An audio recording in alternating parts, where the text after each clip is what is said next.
Welcome to the Docs Who Lift podcast, where we distill and simplify the complexities of a healthy lifestyle, exercise, medicine, and weight loss.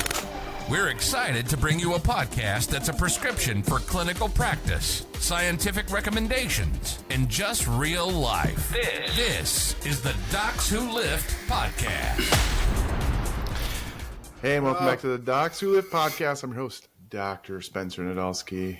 Got my co-host, Dr. Karl and Nadolsky Jr. Hey. Endocrinologist. Another exciting week. Another exciting week. We have a few podcasts that we've done, but we wanted to get this one done because it's all about the SELECT trial. You may have seen my brother, and we were on the news, both of us at the same time on some random news But that channels. wasn't for this. That was for Zepbound. Oh, that was for Zepbound. Yeah, no. What am I talking about? Well, this was presented and published over the weekend. I think we were on the news we did. Friday. Yeah, so never mind. we were on the news live with different local news channels or something talking about the new approval that we published last week. It was literally the same day we published. We already last did podcast on. I'm losing it. These things are happening so quickly. Yeah. So Zepbound's out, but now we have some data that semaglutide, which everybody should remember, is Wegovy for obesity, Ozempic for type 2 diabetes. We already have cardiovascular trial outcomes for semaglutide specifically for those with type 2 diabetes. But now this is the first trial. In fact, it's called semaglutide and cardiovascular outcomes in obesity without diabetes. They're very specific about this. It's the first trial. This is the first one for any obesity-specific medication, not for specific cardiovascular risk reduction per se, like statins and things like that.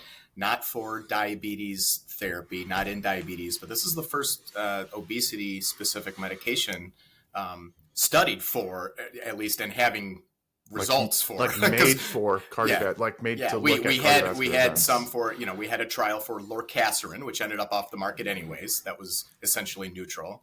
And we had a big trial for naltrexone, bupropion, known as Contrave, that did look favorable when they first released it. And that's what got it approved, even just for safety. But unfortunately, and I'm sure we talked about this on another podcast, the data were leaked, and you can't do that. It compromises the trial. And so ultimately they had to stop the trial. And now we don't really know if it has benefits per se. It certainly looked safe, but that's not the point. The point is, this is a big deal. This is your big boy. Because, all medications, and this goes back to all those risk factors we talk about. So obesity is the underlying driving force of a lot of the cardiovascular risk we think about, the insulin resistance, dysglycemia, diabetes, hypertension, dyslipidemia, and then some of the genetic things we can't do much about, like some of the blood pressure and atherosclerotic lipids, lipoproteins, cholesterol that people are familiar with that are treated with statins, et cetera, that have been shown to reduce risk of heart attacks, strokes, cardiovascular events over the years. And so we don't care if it helps sugars get better, helps blood pressure get better, helps lipids get better necessarily. We care if that results in actually improving people's lives, reducing those events. So that's why these studies are really important for these types of medications. Yeah, there have been some other drugs in the past that looked really promising for things like lipids and whatever diabetes. else. That's how this all started, was back in the 2000s when there were medications shown to improve sugars and diabetes, but then there were some concerns raised that maybe they were actually bad for heart outcomes. And so now the FDA mandates these cardiovascular outcome trials for diabetes medication. People don't trust the FDA, but I tell you what, they're at least trying to. There are reasons. There are reasons it's there. Whatever. Anyway, all right, semaglutide, SELECT trial, big news. The top line results came out. We talked about it back in August, 20% reduction in their composite cardiovascular events. But we're going to get into the details of what kind of drove the events. Basically, just to blurt it out there, it was decrease in non-fatal heart attacks. Heart attacks and overall death too. So give a little background so people know what this is. So again, people did not have type 2 diabetes, but there were a lot of people in this study. And it takes a lot Over of 17,000 people. Yes, 8,800 in each arm. So 8,800 got semaglutide titrated up to the full dose. 8,800 got a placebo. Their average age was 62 years old. 72% were male, 84% Caucasian, 10% Hispanic, 8% Asian, 4% Black. Their average mass, 97 kilograms, which it always seems like all these trials, the average is always around like 100 kilograms. Yeah. So it makes those percentages easy somehow. The BMI was between 33, 34. Waist circumference was 111 centimeters. Like I said, nobody had type 2 diabetes, but 2/3 actually had a hemoglobin A1C above or equal to 5.7, which is in a pre-diabetes range. And so then the overall average A1C, if people are familiar with what that means, was about 5.8%. So the average was kind of just into a pre-diabetes sort of sugar issue with their obesity and heart disease. What about, talk about what constituted the history of cardiovascular disease and how they got into the trial? So in this trial, because the higher the risk, the more events you're going to see, and the more you will be able to see if there's like benefit versus safety. Yeah. And so events they're looking at. What are the events they're looking at? The events we're looking at. Yeah. What are the ones that they were measuring? Yeah. Okay. So they're looking at non-fatal MI, non-fatal stroke, and cardiovascular death. Yeah. So those are the three things that they're looking at for what we call primary outcome. Yeah. So the people in this study had a history of heart attack. 68% had a history of heart attack. 18% had a history of stroke. 4% had something called peripheral artery disease, and 8% actually had two or more of those criteria. And then I think something really important with this is we actually talk about what kind of medications those people were on, because we just talked about how other medications have been shown to reduce cardiovascular events and are essentially really standard of care, right? So almost 90% were on some sort of like aspirin or Plavix. Yeah. Right. Nice. So the platelet stuff to reduce heart attacks. So everyone who has heart disease has to be on something like that. Now, what's always interesting in all these trials that are ever done, it's like not everyone's on everything they're supposed to be for whatever reason. You know what I mean? But that's just this is, kind of shows like how we have some issues in healthcare, right? I mean, it's just not perfect. 88, almost 90% of people were on a statin, and their non-HDL was 109. So again, not perfect for people with heart disease. I mean, we would definitely want that lower. What was their LDL? You know what? I don't think I had their LDL because I was around 70 or something. Non-HDL. It was, well, because remember, these people had obesity, dysglycemia. Here, I can. Well, whatever. It doesn't matter. But 109, 90% of people were on statins. Almost 15% of people were on ezetimibe, also helping with their cholesterol. Like just a couple of people are on those special PCSK9 inhibitors. So these are drugs that, for anybody listening, these are drugs that lower your ApoB-containing lipoproteins or LDL cholesterol, non-HDL cholesterol, the particles that cause atherosclerosis. So these LDL was 78. By there you go. Okay, so 78. So that's actually pretty good. Actually, not even really not discordant from the non-HDL. But technically, we'd want it a little bit lower. But again, this is big, huge study, not perfect, but pretty darn good. And a lot of people were on very good blood pressure medications to get their relatively controlled individuals who have had a history of cardiovascular disease enrolled in this without type 2 diabetes, but looks like they have an average of pre-diabetes, just slight pre-diabetes, mind you, likely insulin resistance there for most everybody as well. And so they're basically testing, does this drug help reduce the events that are going to occur? Yeah, the things we actually care about. Versus placebo. We talk about losing weight. Well, who cares about the weight? We care about we always talk about it. It's what's on the inside that counts. Are we actually getting some health benefits out of this? And we're going to get into what happened basically. Is it the drug or this? So go over the results. What happened? So, they followed people on treatment for an average about 34 months. So that's also an important note that this was a long-term trial, right? It was almost 3 years of being on medication. I thought it was more than 3 years. Well, it was the overall follow-up was 40 months. So the treatment 34 months on average, overall follow-up 40 months. And they did monitor their weight for basically 2 years. And the semaglutide group lost 9.5% of their weight versus just 0.9% in the placebo group. So I think we should talk about that because that's actually a little interesting because it's less than some of the other trials in this? So step 1 trial showed around a 15 or a little bit more percent average body weight loss. Do you remember what the average starting weight was and BMI was for step 1? I believe it was similar, but it's similar. Yeah. A little bit higher, but now similar. this one's more men. And for whatever reason, true. men lose You're right. less weight on these medicines. We don't know why. Nobody knows why. Yeah. Women, and usually when there's memes about this, like the husband will basically cut out French fries in their diet and they'll lose 20 pounds. Everybody talks about this. The wife will talk about the woman will look at something and gain 20 pounds and basically be starving herself. That's the joke. It's not necessarily true. It's just what happens. That's what people say. Yeah. That's what they say. So and so everybody says men just lose weight easier. For whatever reason in these drugs, they've done these sub-analyses and they don't know exactly why, but for whatever reason, women actually lose more weight than men on average. They don't know why. They have to do more studies in this. So, and there are probably some other factors. I mean, like when we look at the semaglutide and other drugs in type 2 diabetes, people with type 2 diabetes don't lose as much weight. Now, this was not the case in this trial, right? They didn't have type 2 diabetes. They had pre-diabetes, which is the same as in a lot of the other trials. However, all those other trials don't have people with established heart disease. So I think that's something that might play a role.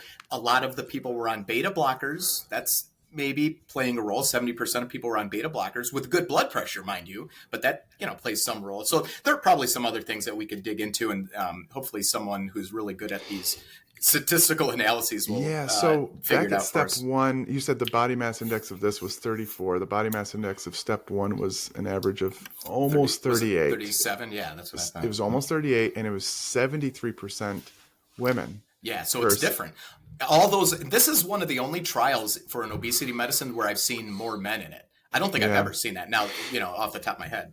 Hemoglobin A1C was 5.7 though in step 1. So it was very similar. Not that because they looked at diabetes prevention in that, and they didn't have type 2 diabetes. Now, in that. coronary disease was 2.5%. Right. They did. It was very little. They usually avoid people with established heart disease in all those other trials. So is it possible there's something about coronary disease that may decrease? I don't know. We can come up with all sorts of things, right? Like I said, the beta blockers, maybe they don't have as much physical activity. Their metabolism isn't like the people. And remember, this is similar degree of severity of just overall health disease as like type 2 diabetes. So even though they didn't have type 2 diabetes, these are severe ramifications of obesity and cardiometabolic disease, heart disease, type 2 diabetes. So maybe just that milieu is a correlative thing. But we don't know. We're not saying we know. We're just throwing stuff out there. Yeah, it's the step 2. So step 2 trial, though, was done in those with type 2 diabetes, and they lost, it was somewhere around 10 or 11%. Yeah, it was very similar to this. So, I don't know. Anyway, Anyways, take that in with a grain of salt, and then let's get to the bottom line. So there was a little bit of glycemic benefit, certainly. Obviously, there were some people who had pre-diabetes. They had an A1C reduction of 0.3 versus 0%. There was a little bit better blood pressure in the semaglutide group, -4 milligrams per mercury versus -0.5. There was a lipid benefit. They had 18% triglyceride reduction versus just -3 in the placebo. An overall non-HDL reduction of 10 milligrams per deciliter versus -1. So there's lipid cardiovascular cholesterol benefits. But then the bottom line, and we need to talk about context, because it's the percent of people over those 3 years who had an event, right? So cardiovascular death, non-fatal MI, non-fatal stroke was 6.5% versus 8% in the placebo group. So, that was a very statistically significant overall benefit for being on the medication. But those are the numbers for this. Cardiovascular death was 2.5 versus 3%. Any death was 4.3 versus 5.2. Heart attack was 2.7 versus 3.7. Stroke wasn't very different. It was 1.7 versus 1.9. So these don't sound like huge numbers, but people have to, you have to understand kind of the context. And remember, they were on medications known to reduce those events. For example, I went back and looked at an old pravastatin trial in high-risk cardiovascular disease, and it reduced cardiovascular outcomes. It was 14 versus 16%. So there were more events in those. They weren't as well treated, as in this. for what it's worth. I mean, to me, I think it's like, okay, first, they're clearly not worsening effects. People, I know we call this the Peter Attia hater podcast, just because he's pontificated of what's going on with these increases in heart rates that we see. Right, and there was a little increase in heart rate by a few beats per minute. So despite increases in heart rate, there are decreases in cardiovascular events, and driven by the non-fatal MI. I believe it was 28% fewer not relative NSTEMIs. Yeah, and that's a relative risk reduction. The statistics of these things get confusing, I think, for doctors and people listening to it on the news. That's why I use those kind of the absolute risk comparisons for people relative to the placebo group, 28% decrease. And so, but I mean, certainly numerically improvements in cardiovascular death, just any type of death, and a significant reduction in heart attacks. And similar to those other trials. So, liraglutide, known as Victoza in type 2 diabetes and established heart disease, had similar benefits. The numbers were higher. So they had a reduced cardiovascular outcome overall of 13 versus 15% in the LEADER trial. You know, and so those are just higher overall numbers. They had a negative or a 4.7% cardiovascular death compared to 6%. And we could talk about SUSTAIN, which is semaglutide and diabetes. I know that gets a little dry, but it sounds small, but in the big picture, we're talking about continued improvement in these people's residual risk. Statins are going to reduce the risk. Blood pressure reduction is going to reduce the risk. Aspirin, Plavix is going to reduce the risk of these things. On top of all that stuff, getting 10% weight reduction with semaglutide has a statistically significant of reducing these cardiovascular outcomes for people with obesity and heart disease. Let's talk about the curve. Let's talk about the graph and how they separated quickly. How it separated. That is pretty interesting. Okay, so let me pull that up a second, because explain why that matters. We talk about this with the SGLT2 inhibitors like Jardiance and Farxiga, because that was really interesting for a lot of people back in the day when that happened. Just because when we talk about these curves separating, it's when you look at those numbers on a graph and you can see it, you can visualize, well, when did the benefit really start to be noticeable? And in heart disease trials with, say, like statins and stuff like that, it takes a long time for it to separate, meaning it's probably like the plaques, the atherosclerotic disease.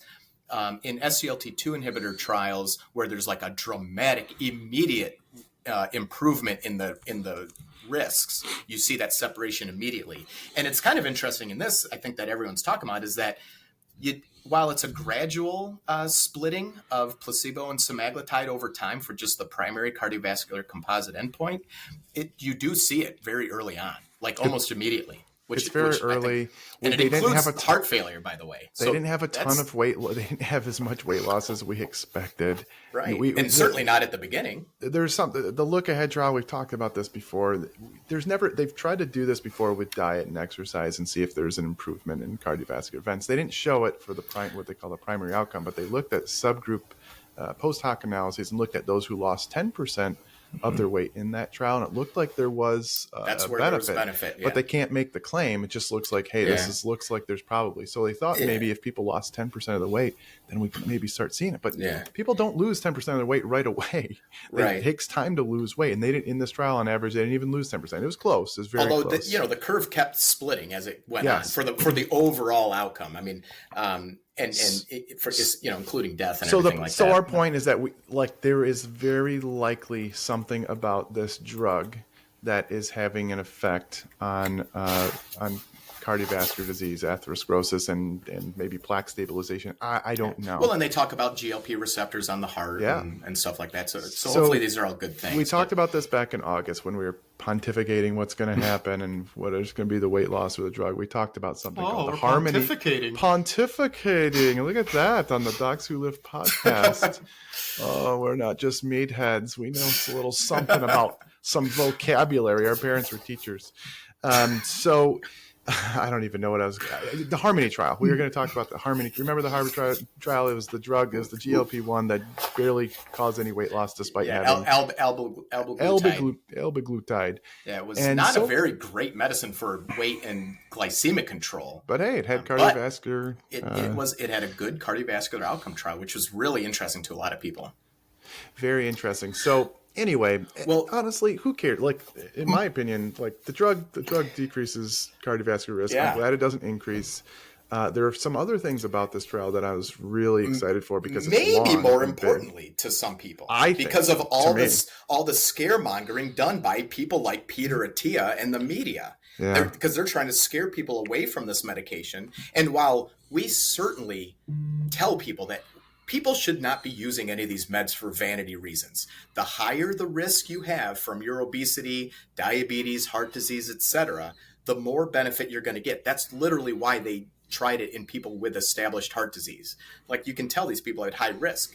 But anyways, so yeah, that's where the benefit comes. If you don't have any risk, if you don't have obesity, you shouldn't be on the medication. Yeah, but the safety is darn good in this trial. This is a huge trial to look at cardiovascular events, and so looking at safety signals is really beneficial in these trials.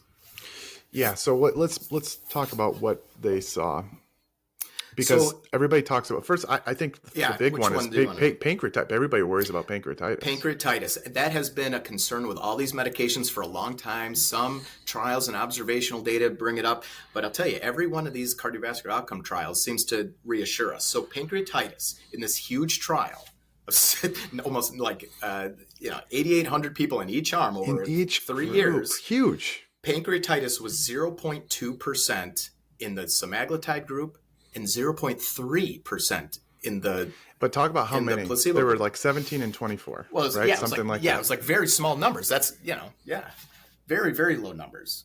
Other things. So the other concern, because of the rats and their GLP receptors on their, the thyroid cells, I guess I'll just say, and the concern of that medullary thyroid cancer, that's come up. So malignant neoplasms, right? Yeah. Well, malignant neoplasms were basically the same. And this could be from anything, right? So, but 4.8 versus 4.7% of those people had developed some sort of malignant neoplasm.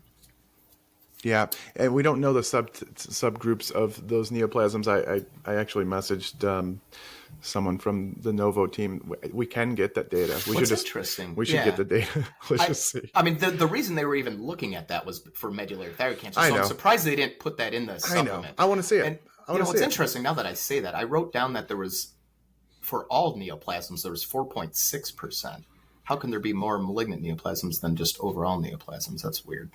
Well, it might be the number versus the percent.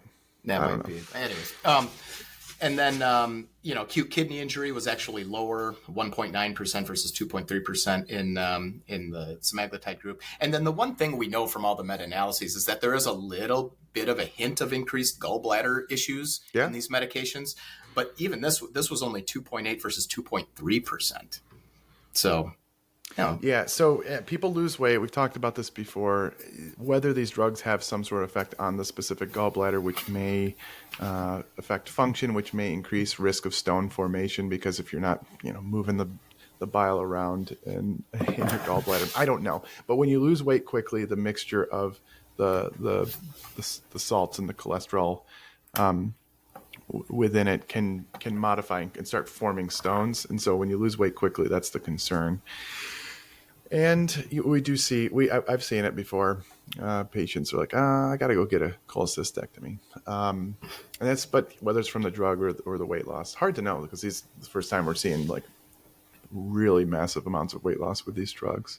Yeah. So overall, serious adverse events just in general, and that includes, of course, cardiac disorders, but it was statistically significantly reduced in the semaglutide group. There were reduced infections. Yes, reduced infections, reduced surgical and medical procedures, whatever that entails, reduced respiratory, thoracic, and mediastinal disorders. I mean, these are, and I'm just noting these because these are the very statistically significant things. Yeah. So just overall, maybe a little bit less adipose tissue that can, maybe less stuff. Insulin resistance to that can Right. wound healing. I don't even know. I'm not even sure. Another one that's important is the psychiatric disorders, and that really wasn't different either. I couldn't see it. Where was it? It was down in the serious adverse events. And what did area. it say? It was so that the exact numbers were 33 versus 25 people, so 0.4% versus 0.3%. Not statistically significant by any means. And we don't know what that means. Like, so. Well, in this it means nothing. There was no increase. No, I mean, like, it would be interesting to know how they define that. Yeah. But like, because everybody's worried about suicidal ideations. Yeah, that's what I mentioned. We've had tens of thousands that are programmed at Weight Watchers. And I monitor for these things, and there's mood waxes and wanes in people usually. Sometimes these medicines, they are anxiolytic. They decrease anxiety in people. Very rarely do I see anybody that says, no, this drug has absolutely affected my mood. But these are things. There's the European the agency over there, they're looking into the suicidal reports. There's like 150 potential reports of liraglutide and semaglutide maybe, and they're looking into it. We're going to know actually at the end of this month, and we'll probably do another podcast about it right when that comes out. I suspect, it's the package insert basically says to monitor mood, and don't, the new Zepbound one actually says don't start this medicine in somebody with a history of suicidal ideations or suicidal attempts. They're just being extra careful. But like, I don't know. I don't think it's the actual drug. Maybe I'm just, again, we don't make money yet. But like, I don't know. I don't think it's the drug, but I don't know. Yeah, we'll see. What else do we have to report? I think that's I think, another one that's, I think is important is adverse events leading to discontinuation of the medication. Yeah. So all these medications can drive, especially some nausea and some other GI issues, diarrhea, constipation. So GI disorders that led to discontinuation. This is the one thing that certainly favors placebo. So 10% of people stopped semaglutide versus 2% stopping placebo. Which was statistically significant for GI disorders. I mean, that's basically I think that's to be expected. I think right. I'm very upfront with people. These drugs are great, but like there are some people that won't be able to tolerate them. Well, you can do your best. You start them at the lowest dose possible. You give the best eating advice with these drugs. You give anti-nausea medicines sometimes if they're needing it, and usually reassurance, because over time that gets better for most everybody. But there's still going to be a small percentage of people that are like, the nausea is not worth it. Yeah. And now in this big trial, it's a clinical trial, so they have to be pretty strict. So, I'm pretty sure they probably weren't giving people, anti-nausea medication, et cetera. But they were able to kind of back off the titration a little bit to keep it, in line with the trial ramifications. But, Yeah. Overall good. So anybody, the quip that I make is when people say these drugs are so full of side effects, I'm like, reduce heart attacks. I think that's a pretty good side effect. Yeah. Reduce death, apparently. Yeah. In those at the highest risk. So again, the more risk you have, the more benefit compared to the risks you're going to have. The lower the risk you have, then suddenly, you don't have as much benefit compared to maybe some of the risks. So if you don't have obesity, if you don't have, some risk of obesity-related complications that are going to get better, people without obesity need to not take these medications. There are a lot of people taking this for vanity weight loss. A lot of people. Oh, and mind you, this is not compounded bullshit either, right? This is the real stuff. So don't get. I know that the cost. People are trying to sell, these compounded counterfeit versions of this stuff. Who knows what that stuff is from China? Pronounced China. Yeah. Anyway. I wouldn't do it.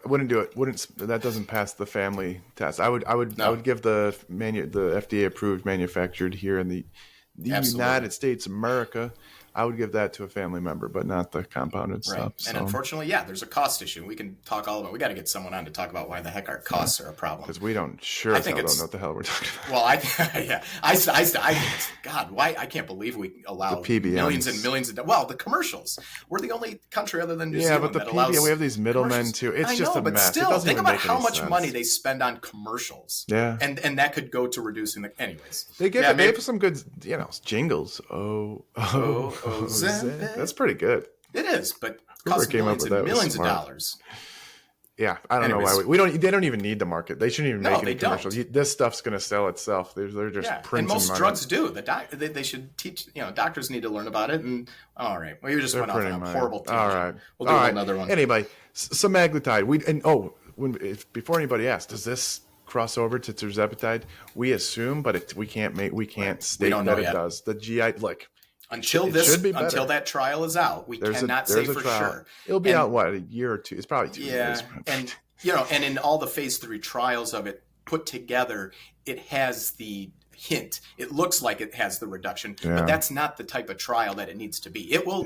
We'll see. It'll take some time. Well, we will know. I'm confident, but don't I'm not gonna tell you that it's true. 100%. So anyway, share this with a friend that's worried about side effects for these, and maybe someone who has cardiovascular disease who needs to lose some weight. And again, we don't make money from semaglutide or Novo Nordisk, not yet. But we just want to make sure everybody has the real. Maybe they can sponsor this episode later. Sponsor it. No, but sponsored by Novo Nordisk. Yeah, this is not, just to be clear. All right, bye. This podcast is for entertainment and education and information purposes only. Remember, the physicians on this podcast are not your physician. It should not be considered professional or personalized medical advice. It should not be used to replace speaking with your physician or medical professional to discuss your specific health concerns. The topics discussed should not be used solely to diagnose or treat any condition. As a result, we are not responsible for any unwanted medical outcomes. The views and opinions discussed are of those of the host only and do not represent those of any other entities.